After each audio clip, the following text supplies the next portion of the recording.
All right, so I'm here with. Kino. Danny, aka DJ Jack. PG MVD. 8BitMan or Brett Esposito. Oh, Esposito. You see how that rolled off the tongue? So I want to ask you a couple questions on improvement in Smash. What are some of the most important things to consider when trying to improve at Smash? Well, the number one thing to keep in mind is that there are many other players out there that are improving either at the same rate that you are, slower, or faster. So it's embraced. It's a matter of just being able to keep up with the competition. Training mode. A lot of people don't like the training mode, but a simple 30 minutes, a day even, is enough to just help expand on your movement, on just feeling your character out. So when it comes to the go time in tournament, you're comfortable with just anything that the character has to offer. Well, I think the most important thing people need to be doing if they really want to improve is just practice. I think everything comes down to practice. So you want to make sure you're able to learn all the different matchups, or at least all the different important ones. It's not enough to practice a lot, but you have to practice smart. You can't just be mindlessly pushing buttons, autopiloting, just playing the game. But you have to be, you need to set. I think you need to set goals, certain goals. Say, this time I want to improve on this. I want to improve on this. That type of thing, instead of just mindlessly playing the game. You need to, have smart practice, not just a lot of practice. So it's not about the quantity of the amount of time you practice, but the quality. Right. Yeah. That you're putting Exactly. into the practice. Yeah. I feel like a very general thing is to study a lot. Like, there's so many videos out there because there's so many tournaments. So if people, like, say you're playing Diddy Kong, you can look for Zero, you can look for Zanotto, you can look for me, you can look for a bunch of Diddy Kongs, and you can just study them and see why they do the options they do. Like, I know I personally have a notebook at home that I just write notes down, so I think people should also follow suit, taking notes. Like, when people meet up to play friendlies and stuff, like, a lot of the time they just play for hours and don't really practice specific things. I feel like if people took like an hour or two to just like, I want to practice this setup or this combo or this specific thing, and just do things like that. So you're a firm believer then in knowledge is power, Yes. which comes from studying, having your information, whether it be matchup knowledge, character knowledge, options, and we're saying practicing with a purpose. Right. When you're meeting up with friends for friendly. Yeah. Friends for friendly. Yeah, right. I never. How long have I been playing this game? Over 10 years. I never You realized never said that before. Oh my god! I've never realized that. Friendlies. Yeah. That's ridiculous. Knowledge is power, like we said. I think a lot of new players in general think like they need to just play the best of the best players, or they need to play a certain way to get better. But it's really just about how much you play and like what you're doing while you're playing. Like if you're just playing Smash for fun, it really takes a long time to get better. Like you need someone that you can compare yourself to, or you need a training partner essentially to like kind of like ladder yourself up. Because if you're not playing against people that are the same skill level or better than you, you're not going to improve. So what are some of the biggest pitfalls when trying to improve at Smash? The Smash community, especially down here, is very lucky to have several different tournaments a week. We have tournaments all the time, and I think people kind of get into kind of a habit of only playing during tournaments. I don't think people are taking the necessary time, maybe at home going into training mode, polishing up maybe, some combos or just, new tech that they're working on. Yeah. I think it's not enough just to, show up to a tournament, play your tournament matches, play a couple friendlies, and then that's it. You need to be actively practicing the game. Mindset is a huge one where players either think they're so much better than someone, or they think they're so much worse, so they either won't try, or because they think they're so much better than someone, when they take a loss, they take it really hard.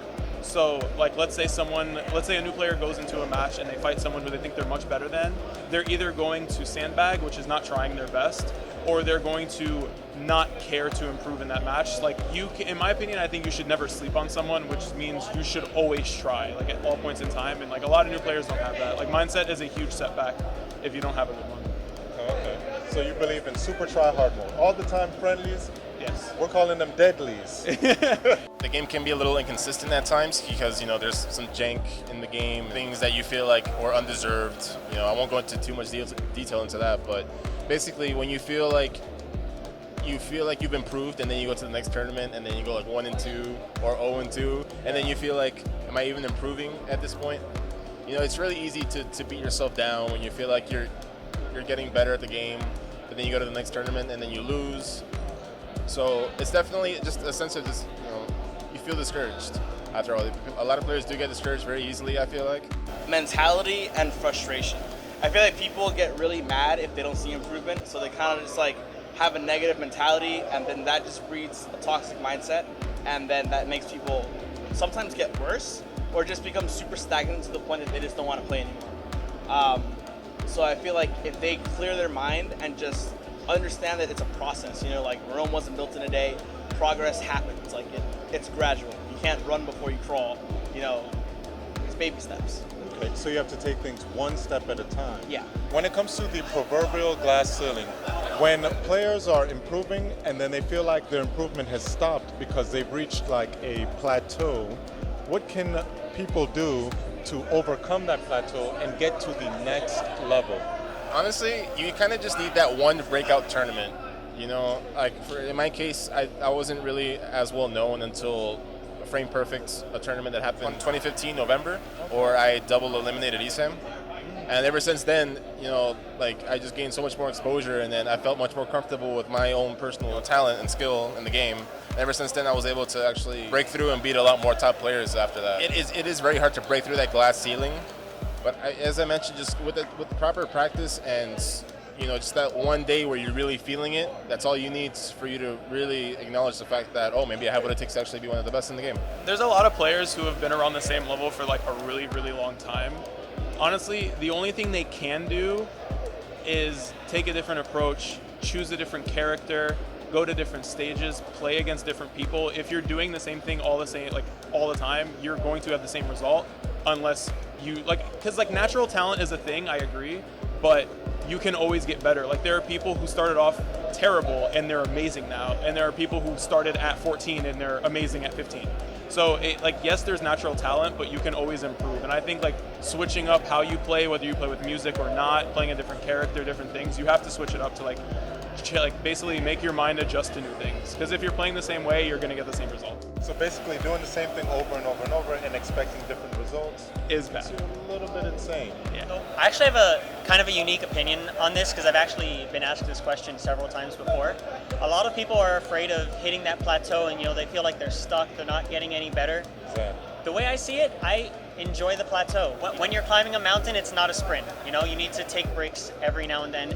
The way I see it, and in my personal experience as well, when you hit that plateau, I think it's a good time to take a breather. You don't not necessarily stop playing the game. Take some time to get yourself refocused. So then, you know, later on, maybe in a little while, you can start again to focus on what you need to improve and kind of move on from that plateau from there. But I don't think being on the plateau is a bad. I see it as a landmark. You know, when you're on a plateau, you can look down and see how far you've come. You can look up and see how much farther you have to go. And it's a good time to take a quick second, you know, take a deep breath, and then, you know, continue on your journey afterwards. And if you feel like you're plateauing, then at that point you're just doing the same exact thing 30 hours a week, and you're gonna eventually hate it. It's kind of like a job. Like at that point, you're doing something and you're just in the same cycle, and you don't know how to get out of it. Sometimes taking a step away from it and just relaxing and focusing on you a little bit can help.